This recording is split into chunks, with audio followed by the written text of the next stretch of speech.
Unsay kisaw mga siyaw, kumusta inyo mga kasing-kasing diha?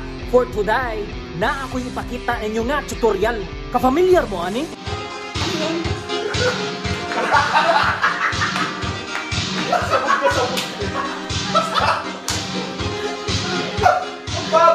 Subali, tudloan ta mo sa basic steps aning sayawa.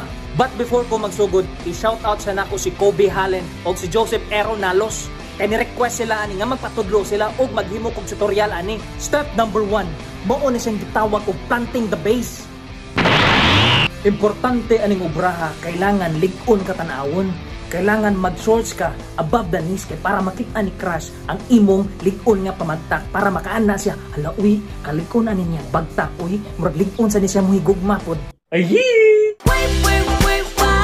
Step number 2, mo na siya gitawag og squat low way. Importante aning obraha, ipagawas yun imong lubot. Kay in kaso niya makita niya ka sa imong crush, makingon siya, hala uy, kadako ani niya kiguloy, magdako kaya na sa future jud. Ayi! Step number 3, mo na siya gitawag og skater boy. Step number 4, snap the ring gift. Okay? Lain po na yan hibaw ang ring gift ay. Step number 5, kailangan na kay ruler. Ang importante mong gawin ng ruler, isukot imong naong towards the floor. Kailangan 12 inches towards the floor. Mura ragog ka na misuka, kagod ka nang gikan ka sa grabe kang inom. Unya, before mo magsugod ani, kailangan mag-focus mo. Kailangan mag-concentrate mo para makuha ninyo ug ma-perfect ninyo ning obraha.